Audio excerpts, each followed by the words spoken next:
Hello everyone, welcome back to the channel easy easy life. I am Nisha Arora. आज हम बात करने वाले हैं हिस्ट्री ऑफ इंग्लिश लिटरेचर के बारे में, जिसका हमने एक ब्रीफ इंट्रो पहले ही दे दिया है।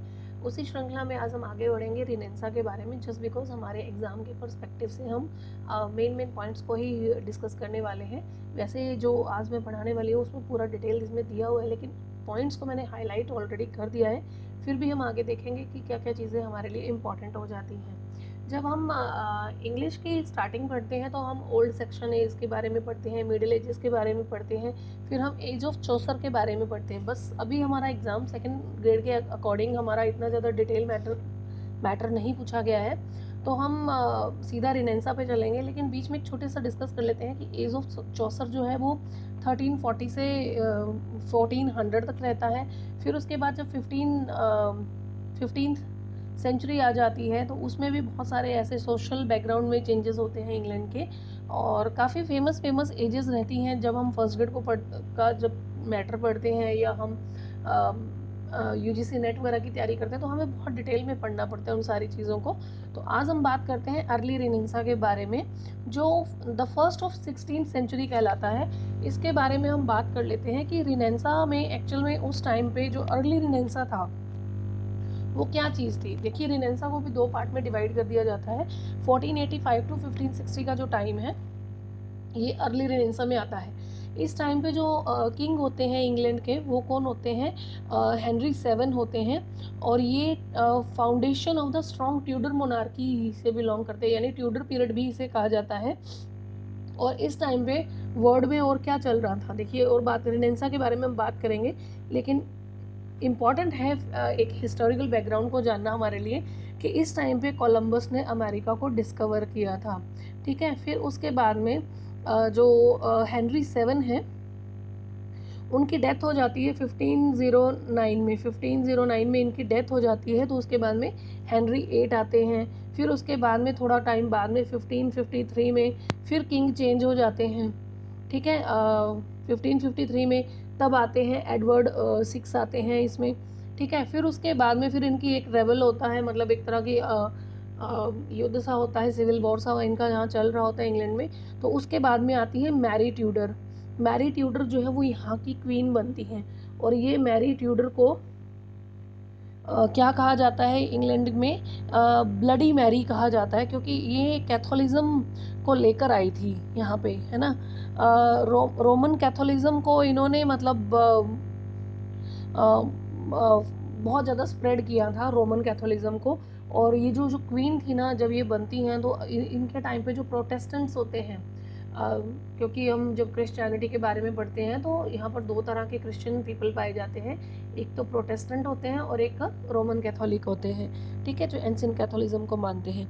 तो यहाँ पे जो प्रोटेस्टेंट्स होते हैं, इनको कई सौ प्रोटेस्टेंट्स को, कई हज़ारों प्रोटेस्टेंट को जिंदा जला दिया जाता है उस टाइम पे। तो ये जो क्वीन है मैरी ट्यूडर, इनको ब्लडी मैरी के नाम से जाना जाता है। एक और इम्पॉर्टेंट चीज़ इस टाइम पे जो अगर हम बात करने वाले, वैसे वो आगे आ जाएंगी चीज़ें, लेकिन फिर भी एक बार फेमस जो चीज़ें हैं उसके बारे में बात कर लेते हैं कि थॉमस मूर जो है उनकी यूटोपिया इस टाइम पे आती है 1516 में पब्लिश होती है। और उसके बाद ऐसे ही एक और महान हस्ती है विलियम टेंडेल, इनकी बाइबल आती है। विलियम टेंडेल की बाइबल जो है वो पब्लिश होती है। बाइबल तो वैसे पहले से भी चल रही थी, लेकिन इनके बारे में क्या खास था वो हम आगे देखने वाले हैं। फिर आता है सबसे इम्पॉर्टेंट जो हमारे रिनेंसा से कनेक्टेड होता है। ये पहले का बताना इसलिए ज़रूरी था क्योंकि काफ़ी ज़्यादा इसमें चेंजेस आए थे। हेनरी 7 चले जाते हैं, हेनरी 8 भी आकर निकल लिए जाते हैं, एडवर्ड 6 भी आ जाते हैं, उसके बाद में मैरी ट्यूडर आ जाती हैं। और यहाँ पे 1558 में जो चमत्कार होता है, या जो आगे का जो भविष्य जो इंग्लैंड का बनता है, वो बहुत ज़्यादा इम्पॉर्टेंट हो जाता है। इनके बारे में हम इंडिया के पर्सपेक्टिव में भी काफ़ी कुछ देखने वाले हैं। 1558 में आती हैं एलिज़ाबेथ फर्स्ट। एलिज़ाबेथ फर्स्ट जो है ये आती हैं 1558 में। इनका एक सेशन होता है, यानी सिंहासन पर इनको बिठाया जाता है। ठीक है, और इनके आने के बाद से बहुत सारे चेंजेस होने शुरू हो जाते हैं। और भी आगे हम चीज़ें इनके बारे में आगे पढ़ने वाले हैं। तो अब शुरू करते हैं रिनेंसा के बारे में। रिनेंसा जो है वो एक फ्रेंच वर्ड है, उसका मीनिंग होता है रीबर्थ, रिवाइवल और reawakening. Renaissance was both a revival of ancient classical mythology, literature and culture, as well as of reawakening of the human mind after the long sleep of dark middle ages to the wonder, the glory and the beauty of human body and the word of nature। यानी कि dark ages से निकलकर बड़ी लंबी एक गहरी नींद जो है वो एंशियंट जो एक क्रिएशंस की चल रही थी उनसे निकलकर आते हैं हम रिनेंसा में। It was a period of great illumination in the life of humanity, so it can be called the age of humanism। अब यहाँ पे बहुत फेमस अगर कोई पर्सन रहा है, देखिए जो हिस्ट्री है उसके बारे में हम ऑलरेडी बात कर चुके हैं। अब हम बात करते हैं थॉमस वेट की। इंपॉर्टेंट चीज़ों को डिस्कस करेंगे। ये जो है ये पेट्रार्क से काफ़ी इन्फ्लुएंस होते हैं। Petrarch was an Italian poet, हम सब जानते हैं, और सोनेट जो है वो इटली में बहुत फेमस किया था इन्होंने, एक जो ओरिजिनेट किया था। लेकिन इंग्लैंड में इंट्रोड्यूस कौन करते हैं? थॉमस वेट करते हैं, सोनेट को इंट्रोड्यूस करते हैं। He introduce Italian terza rima, a stanza of 12 lines in a group of 3 lines।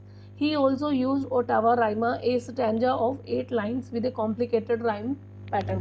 ठीक है, ये सोनेट को भी इसमें इंट्रोड्यूस करते हैं।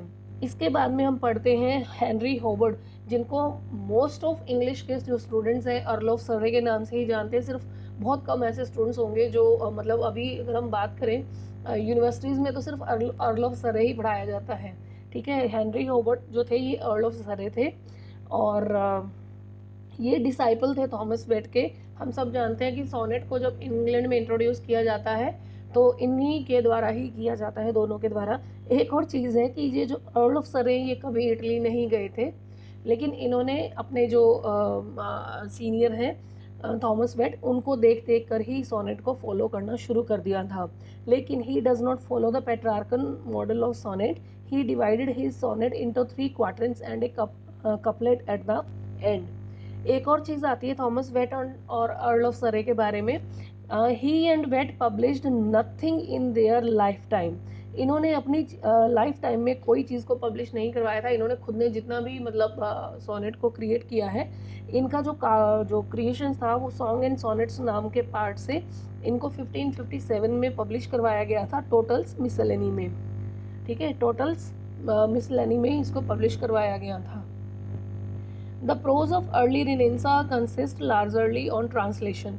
देखिए इनका जो प्रोज है वो मोस्टली, जो रिनेंसा का जो प्रोज इस टाइम पे लिखा गया था वो मोस्टली ट्रांसलेशन पे डिपेंड था।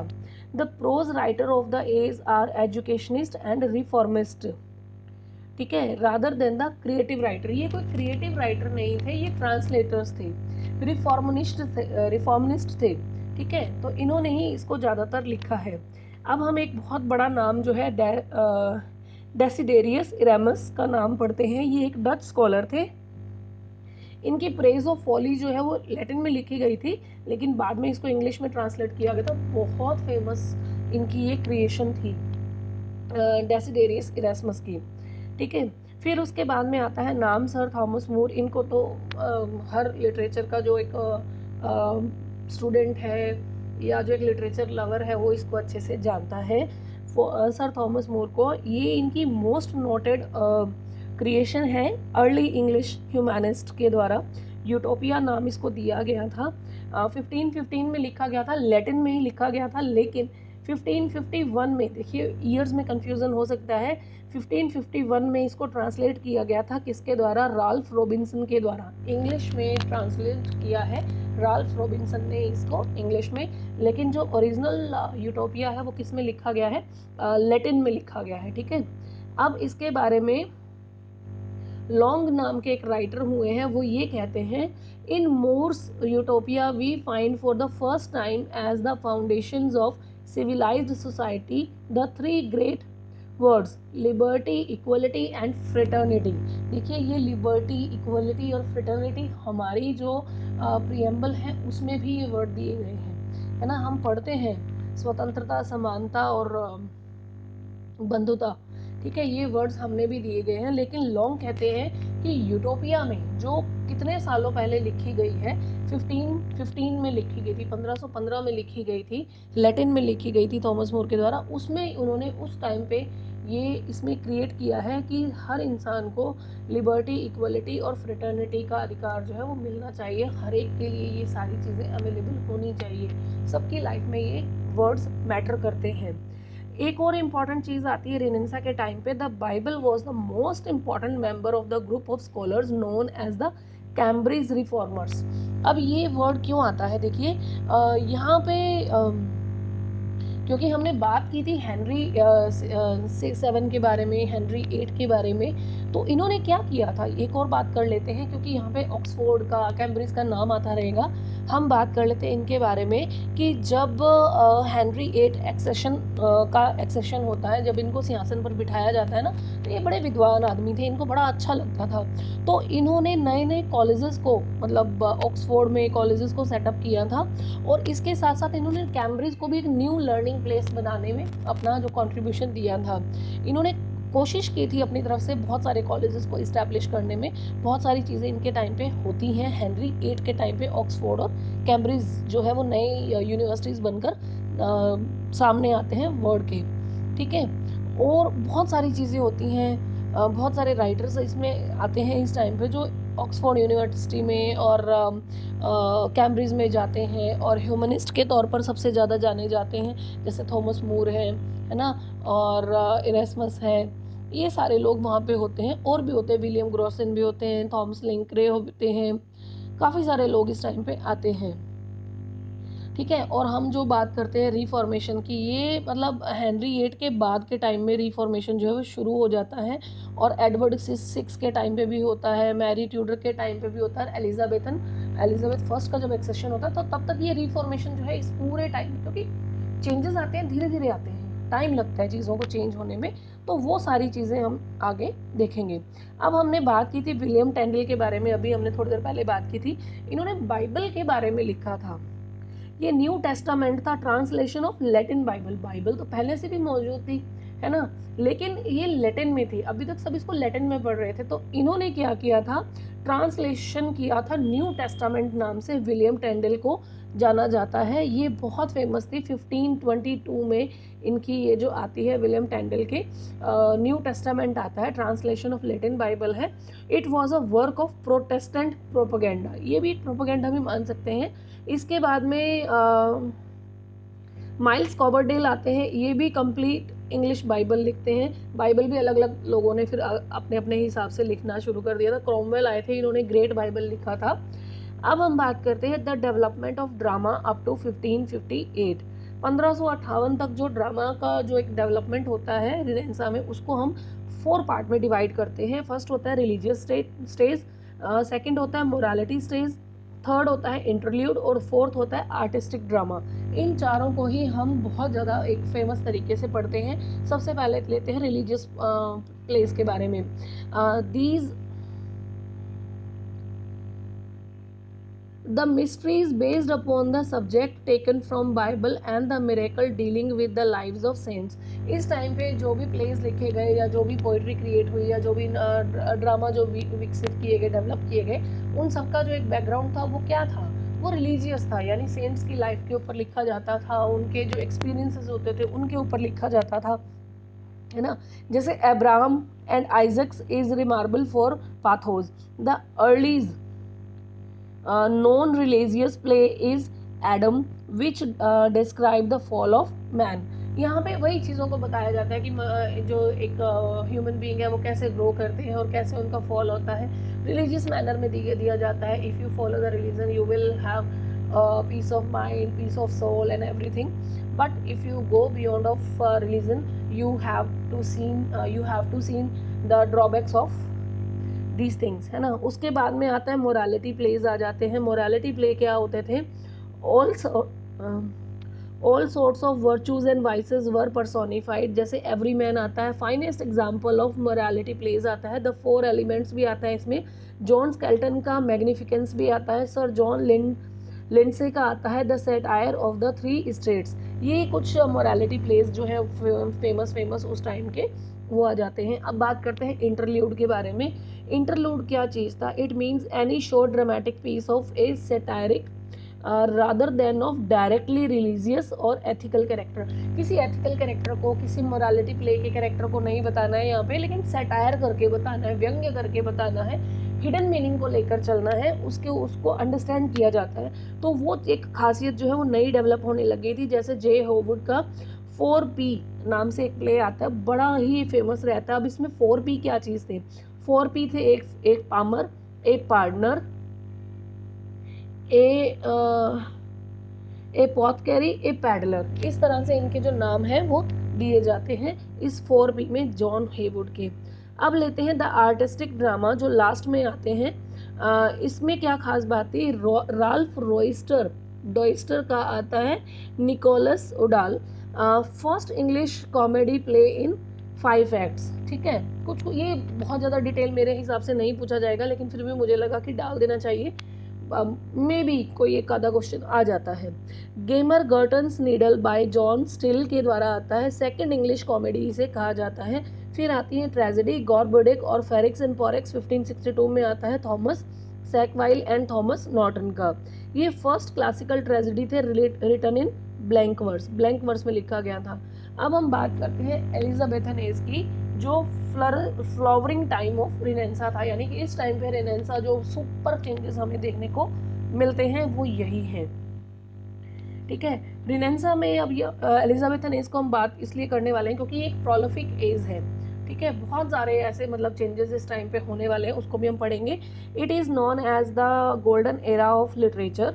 It was an era of social, political and religious peace. It was an era of great adventures, travels and discoveries. बहुत सारी चीज़ें इस टाइम पे न्यू होने लगी थी। एक और चीज़ जो इंडिया के पर्सपेक्टिव में आती है वो ये आती है, the East India Company was founded in 1599 to raise the imperial power of England. हम सब जानते हैं कि 1600 में ईस्ट इंडिया कंपनी जो है वो इंडिया में व्यापार के उद्देश्य से, बिजनेस के उद्देश्य से आती है और धीरे धीरे अपनी पकड़ इतनी मजबूत कर लेती है कि वो इंडिया की जड़ों को ही हिला देती है। और फिर बहुत लंबा टाइम निकलता है इन लोगों से अपनी जान छुड़ाने में। हम लोगों को, हमारे जो एंसेस्टर्स हैं उन लोगों ने कितने सेक्रीफाइसेस किए, वो सब हम इंडियन हिस्ट्री जब पढ़ते हैं तब बहुत बुरी हालत होती है सोच के कि कितना मुश्किल था इन चीज़ों से खुद को वापस निकाल पाना, बहुत मुश्किल था। फिर बात करते हैं एक और चीज़ जो आती है कि इंग्लैंड के बिहाफ पे क्या हो रहा था। The first play house the theatre was founded in 1576। England में सबसे पहला जो एक रंगमंच जो स्थापित किया गया था, जो थिएटर बनाया गया था, द थिएटर नाम से 1576 में लंदन में इस्टेब्लिश किया गया था पहला। और पोइट्री की बात करते हैं इस एज की, तो 4 तरह की पोइट्री देखने को मिलती है। Narrative poetry, lyric and song, sonnets and sonneteers, licentious poetry. इन चारों के बारे में बात करते हैं। नैरेटिव पोइट्री, बहुत लंबी लंबी कविताएं लिखी जाती थी, जैसे सैमुअल डैनियल की हम पढ़ते हैं द सिविल वॉर्स, ये 8 कैंटोज में लिखी गई थी, काफ़ी बड़ी थी। और उसके बाद है माइकल ड्रेटन की, ये द बैरन्स वॉर लिखी गई थी और पोलियोबियन लिखी गई थी 30 कैंटोज में। और एलेक्जेंड्राइन पैराग्राफ होता था 6 लाइन आयम्बिक में, ऐसा 6 मीटर्स आयम्बिक कुछ ऐसा होता था इसमें। और इसमें इस एक और ख़ास बात क्या है पोलियोबियन की, कि इसको ख़त्म करने में 15 साल लग गए थे और लगभग 1 लाख के आसपास इसमें लाइंस थी। अब देखिए एडमंड स्पेंसर को, अब देखिए एडमंड स्पेंसर के बारे में। द फेरी क्वीन, बहुत फेमस पोइट है, इन्हें पोइट भी कहा जाता है। फेरी क्वीन इन्होंने लिखा था, जो कि एक रोमांटिक एपिक है और इन्हें second father of English poetry कहा जाता है। तो फर्स्ट कौन है? जॉफ्री चॉसर है। ठीक है, second father of English poetry कहा जाता है। इन्होंने 9 लाइन स्टांजा जो है इन्होंने सबसे पहले इंट्रोड्यूस किया था। The hero of the epic is Prince Arthur. इनके जो एपिक है, यानी कि जो रोमांटिक एपिक लिखा है फेरी क्वीन, इनके जो एपिक का जो हीरो है वो प्रिंस आर्थर है। ठीक है, एक इन्होंने लिखा है hymns in honour in love and beauty, और एक इनका फेमस एक जो क्रिएशन आता है वो आता है शेफर्ड्स कैलेंडर। एक इन्होंने लिखा था एस्ट्रोफेल इन्होंने लिखा था an elegy on the death of Philip Sidney. Philip Sidney भी एक बहुत फेमस पोइट एंड राइटर रहे हैं, इनके बारे में इन्होंने एस्ट्रोफेल लिखा था। बहुत बार क्वेश्चन में पूछा गया है, सेकेंड ग्रेड में तो नहीं, फर्स्ट ग्रेड में पूछा गया, यूजीसी नेट में तो मल्टीपल टाइम्स पूछा गया है। और जो कॉलेज लेक्चरर के असिस्टेंट्स के एग्ज़ाम होते हैं उसमें भी ये क्वेश्चन आया हुआ है, ठीक है। लेकिन सेकंड यूनिट में भी कोई भरोसा नहीं कब पूछ लिया जाए, ठीक है। तो ये पता होना चाहिए। एडमंड स्पेंसर के बारे में एस्ट्रोफल इन्होंने लिखा है। Elegy on the death of Philip Sidney Amoretti लिखा है इन्होंने। ए सीक्वेंस ऑफ 89 सॉनेट्स है। एक और चीज़ इनके बारे में आती है, स्पेंसर जो है इन्फ्लुएंस तो थे ही, जोफ्री चौसर एक बहुत बड़ा नाम रहा है पहले, तो उनसे भी ये इन्फ्लुएंस्ड थे। और इनको इनकी डेथ के बाद चौसर की जो ग्रेवयार्ड है, जो ग्रेव है उसके पास में ही इनको दफनाया गया था, वेस्टमिनिस्टर एबे में। अब हम बात करते हैं लिरिक्स एंड सॉन्ग्स के बारे में। तो Robert Greene, Orlando Furioso, Drayton Daniel, a handful of pleasant delights, ये एक क्रिएशंस हैं रॉबर्ट ग्रीन की, ऑरलैंडो फ्यूरियोसियो और ड्रेटन की है, a handful of pleasant delights. आगे देखते हैं the sonnet and sonneteers. Thomas Wyatt के बारे में हम ऑलरेडी पढ़ चुके हैं कि ये इटली में से जो सोनेट को है वो इंट्रोड्यूस करते हैं इंग्लैंड में, और हेनरी होवर्ड जो अर्ल ऑफ सरे है वो इन्वेंट करते हैं एक नई फॉर्म को, इंग्लिश की सोनेट की करते हैं, एक नई इंग्लिश फॉर्म तैयार करते हैं। सर फिलिप सिडनी के बारे में हमने बात की थी, एस्ट्रोफल एंड स्टेला, इनकी एक फेमस सोनेट्स आती हैं। एडमंड स्पेंसर जो है वो एमोरेटी लिखते हैं, इटालियन नेम से। ये एक विलियम शेक्सपियर की बहुत सारी सोनेट्स हैं, 154 सोनेट्स ये लिखते हैं, बहुत बड़ा सारा नाम है इनका, इन सब का। फिर है लाइसेंटियस पोइट्री आती है, ये क्रिस्टोफर मार्लो जो है हीरो एंड द लिंडर लिखते हैं। William Shakespeare Venus and Adonis, rape of Lucrece भी लिखते हैं इसी कैटेगरी की। उसके बाद में silver poets of the age, ये बहुत इंपॉर्टेंट लाइन आई थी। Silver poets of the age कौन थे? तो जेराल्ड बुलेट रेफर करते हैं Thomas Wyatt, Henry Howard, Philip Sidney, John Davies, sir Walter Raleigh are the silver poets of 16th century, ठीक है। अब हम बात करेंगे प्री शेक्सपियरियन ड्रामेटिस्ट के बारे में, जिसमें John Lyly, Robert Greene, George Peele, Thomas Kyd, Christopher Marlowe, ये सारे जो है वो यूनिवर्सिटी वेट्स आते हैं, क्योंकि ये सारे बहुत एजुकेटेड थे और ये सारे जो है वो यूनिवर्सिटी से ग्रेजुएट होकर निकले गए थे। और ये क्वेश्चन पता नहीं कितनी बार एग्जाम्स में, सेकेंड यूनिट में भी पूछा गया, who are the university who is not a university wits among these writers, है ना, ऐसा कुछ करके क्वेश्चंस पूछा जाता है कि इनमें से ऑप्शंस दे दिए जाते हैं कि इनमें से कौन सा यूनिवर्सिटी ग्रुप में से शामिल है या नहीं है। तो ये थे थॉमस किड थे, जॉर्ज पील थे, रॉबर्ट ग्रीन थे, जॉन लिली थे, है ना, और क्रिस्टोफर मार्लो, ये सारे यूनिवर्सिटी विट्स कहलाते हैं। John Lyly, Robert Greene, Lodge, Thomas Nashe, और इन सबको पैम्फलेटियर्स भी कहा जाता है ऑफ द टाइम। पैम्फलेट्स लिखने का जो एक चलन चला था नया नया, वो भी इनके द्वारा ही फॉलो अप किया जा रहा था। अब हम बात करते हैं जॉन लिली के बारे में। इन्होंने क्या लिखा है? यूफेरिस, हिज इंग्लैंड, यूफेसिस और the anatomy of wit. Drama लिखे हैं इन्होंने, Campaspe, Endymion, Midas, the women in the moon, Sappho and Phao. Sir Philip Sidney के बारे में हमने अब जो पढ़ा था अभी, द फर्स्ट इंग्लिश क्रिटिक थे ये, इन्होंने आर्केडिया भी लिखा है और एपोलॉजी फॉर पोइट्री भी लिखा है। रॉबर्ट ग्रीन की भी कुछ क्रिएशंस हैं, जैसे पेंडोस्टो, ऑरलैंडो फ्यूरियोसियो, और जॉर्ज ग्रीन लिखा है। थॉमस नास ने लिखा है यंग फ्यूनरल लिखा है, द अनफॉर्चुनेट ट्रैवल और the life of Jack Wilton लिखा है। तो इसी तरह से रॉबर्ट ग्रीन ने Pandosto, the cony catching tracts लिखा है। फ्रांसिस बेकन, इनके बारे में आ जाता है। अब देखिए, फ्रांसिस बेकन जो है ये फादर ऑफ इंग्लिश ऐसे कहे जाते हैं and the father of modern English pros भी कहे जाते हैं। इनकी जो मेन वर्क्स हैं, बहुत सारे चैप्टर्स हम पढ़ते हैं ना इनके, ऑफ स्टडीज, ऑफ लव, इस तरह से, है ना। एडवांस्ड ऑफ लर्निंग लिखा है, नोवम ऑर्गेनम भी लिखा है, न्यू लर्निंग, और न्यू अटलांटिस भी इन्होंने ही लिखा है। अब देखिए, तो चलो ये तो हो जाते हैं इनके फ्रांसिस बेकन के बारे में, कि मतलब इनको father of modern English pros भी बोल दिया जाता है, फादर ऑफ इंग्लिश से भी कहा जाता है। बहुत सारी इन्होंने चीज़ें लिखी हैं इन्होंने अपने टाइम पे, जैसे of studies, of youth and age, of truth, of travel, of adversity, of revenge, काफ़ी सारी चीज़ें लिखी हैं, है ना। और न्यू अटलांटिस जो है वो मूर के यूटोपिया से ही थोड़ा रिजेंबल करता है, या उनके ऊपर ही लिखा गया है वैसा सही। अब हम बात करेंगे जॉर्ज पील के बारे में। इन्होंने लिखा है the old wives tale, David and Bathsheba, Edward first. Thomas Kyd ने लिखा है क्या इंट्रोड्यूस्ड ब्लड एंड थंडर, इन्होंने ब्लड एंड थंडर एलिमेंट को इंट्रोड्यूस किया है थॉमस किड ने। और द स्पेनिश ट्रेजेडी लिखा है इन्होंने, और लिखा है कॉर्नेलिया जेरनियोमो, प्रोनाउंसिएशन भी नहीं आती कई बार। फिर है क्रिस्टोफर मार्लो, बहुत फेमस नाम है, father of English dramatic poetry कहा जाता है, morning star of English drama कहा जाता है। टेम्बरलिन है, doctor Faustus Jew of Malta, Edward second, इन्होंने लिखा है the passionate shepherd to his love, ये इन्होंने एक लिरिक लिखा था। और भी इन्होंने काफ़ी चीज़ें कोलैबोरेट में लिखी हैं। विलियम शेक्सपियर के बारे में अनंत चीज़ें हैं बताने के लिए, उसके बारे में एक अलग से वीडियो बना दी जाएगी। तो अभी के लिए हम इतने सिर्फ बात करेंगे विलियम शेक्सपियर के बारे में कि ये ग्लोब और द ब्लैक फायर जो लीडिंग थिएटर से उस टाइम पे, उसमें वहाँ पर ये काम करते थे, उससे जुड़े हुए थे। फिर है जॉन बेंसन, जो बहुत फेमस नाम है, रिनेंसा से रिलेटेड जो है नाम अगर हम बात करें तो बेन जॉनसन है, फ्रांसिस बेकन है, विलियम शेक्सपियर है, ये सारे इनसे एसोसिएटेड हैं। ठीक है, तो बेन जॉनसन को कंटेम्प्रेरी ऑफ शेक्सपियर भी कहा जाता है। इन्होंने लिखा था एपिकॉन द साइलेंट वुमन, जिसका एक नेम था। कॉमेडीज लिखी है, every man in his humour बहुत फेमस है, every man out of his humour भी लिखा है, वॉलपोन भी लिखा है इन्होंने, काफ़ी डिफरेंट से कैरेक्टर्स लिए हैं इसमें। द एल्केमिस्ट, ये भी बहुत अच्छा एक प्ले है इनका। और उसके बाद में है Bartholomew Fair. Ben Jonson is regarded as the first English poet laureate, ये सबसे इंपॉर्टेंट इनके बारे में आती है कि फर्स्ट इंग्लिश पोइट लॉरिएट अगर किसको कहा जाता है तो वो बेन जॉनसन को कहा जाता है। He was considered as the founder of comedy of manners. Comedy of manners में भी इनका जो एक फाउंडिंग मेंबर इसको कहा जा सकता है।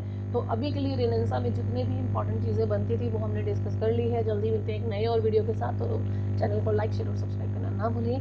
आपके व्यूज़ हमारे लिए बहुत इंपॉर्टेंट हैं, आपके फीडबैक हमारे लिए बहुत इंपॉर्टेंट है। तो जल्दी मिलते हैं नए वीडियो के साथ। Thank you so much.